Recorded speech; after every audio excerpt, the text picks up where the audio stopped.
What's up everyone, Mortal welcome back to the channel. In today's video, we're going to be discussing what I think was the peak era of the Empire. Now, what do I think was the peak era of the Empire? Well, if you might see in this video, you probably see the thumbnail of this video, some of you might probably know what I mean, but I feel that the peak era of the Empire is during what is depicted in the Bad Batch series, right? The Empire hasn't yet wasted all. I mean, they're obviously starting to invest in it, but they're still using all their Republic ships and vehicles, and a lot of their military, like the clones, are still being used, even though they've been decommissioned, a lot of them, and Kamino's destroyed. They're still using a lot of clones. They're still using clone commanders to train all the new. They're using clone commanders to basically train all the new TK troopers, aka what later on become stormtroopers. And even though they're still using stormtroopers, they're now using TK troopers, stormtroopers. They're still using a lot of the old ships, the Republic ships, which I feel like are a lot more practical, because obviously a Venator can patrol multiple systems by deploying all its fighters everywhere, hundreds of fighters and gunships and everything like that with clones in. Whereas Imperial Star Destroyer, even though that made the backbone of the Imperial fleet during the modern era of the Empire that we know, it wasn't very practical. It could only deploy a few fighters. It was more of a battleship. It wasn't really much of a police force ship, which is what it was being used for.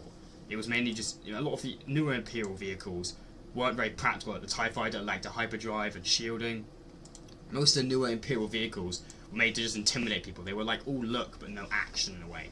Like they weren't very practical. They didn't really do their job very well, what they were meant to do. And I thought the Republic vehicles suited that a lot more. And I feel like if they continued using those Republic vehicles throughout the whole era of the Empire, they probably would never have even lost the war.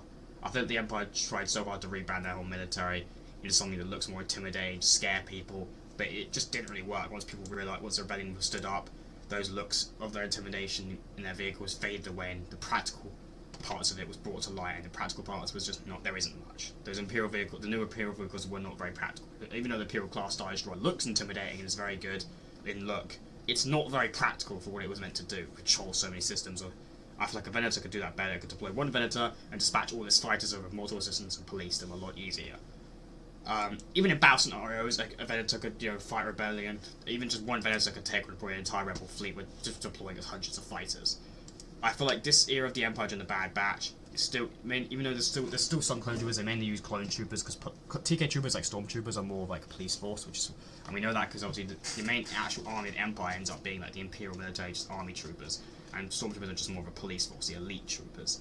And that's why you even see in like a lot of the battle scenarios in the Bad Batch, they send clone troopers to liberate and save the planets, and then they send the TK troopers in afterwards just to police everything. But they always use their clone troopers as the ones in the battles, because the clone troopers are more equipped for that. That's what clone troopers are made for. Yeah, this era of the Empire, you've got clone commandos, TK troopers, all the Republic vehicles, which are a lot better in skill than the Imperial vehicles. I think this is definitely the peak era of the Empire, in my opinion. Let me know what you think in the comments. Please like, share, subscribe, and I'll catch you on the next one. Peace.